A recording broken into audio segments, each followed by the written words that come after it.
চাকরি প্রার্থীদের জন্য দারুণ খবর। এবার সরকারি কাজে ৭১,০০০ কর্মী পাবেন জয়েনিং লেটার। খোদ প্রধানমন্ত্রী নরেন্দ্র মোদী যুবকদের ভিডিও কনফারেন্সের মাধ্যমে এই লেটার দেবেন। রোজগার মেলার মাধ্যমে চাকরি প্রার্থীদের দেওয়া হবে এই জয়েনিং লেটার।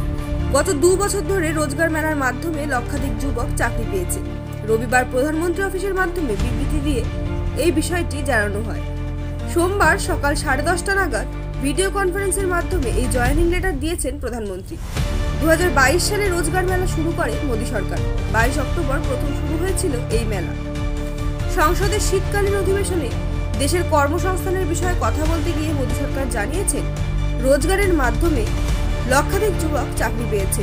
দেশের কর্মসংস্থানের পরিসর বৃদ্ধিতে মোদী সরকার বদ্ধপরিকর।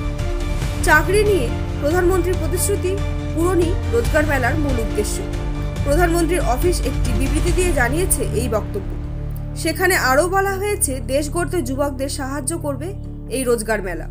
দেশের ৪৫টি জায়গায় এই রোজগার মেলার আয়োজন করা হবে। কিছু নির্দিষ্ট চাকরি প্রার্থী কেন্দ্রীয় সরকারের বিভিন্ন মন্ত্রকে এই মেলার মাধ্যমে চাকরি পাবেন। এই মন্ত্রকের মধ্যে নাম রয়েছে ইন্ডিয়ান পোস্ট ডিপার্টমেন্ট, স্বরাষ্ট্র মন্ত্রক, উচ্চশিক্ষা দপ্তর, স্বাস্থ্য ও পরিবার কল্যাণ মন্ত্রক ছাড়াও অর্থ মন্ত্রকের নাম। মোদী সরকারের মতে গত ২ বছর ধরে রোজগার মেলায় ভালো সাড়া পাওয়া যাচ্ছে, যেখানে লক্ষাধিক যুবক চাকরি পেয়েছেন। ইতিমধ্যেই সরকার রোজগার মেলার তোড়জোড় শুরু করেছে। চাকরি প্রার্থীদের কাছে পৌঁছে গিয়েছে সেই বার্তা। Bureau report, news of daily.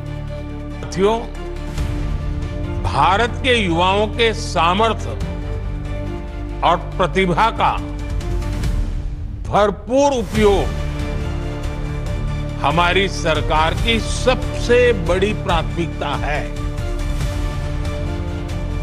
रोजगार मेलों के जरिए हम लगातार इस दिशा में काम कर रहे हैं।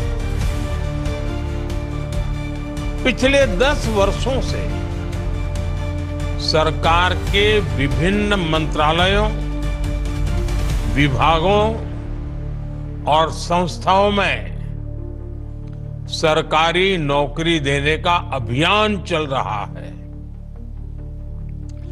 आज भी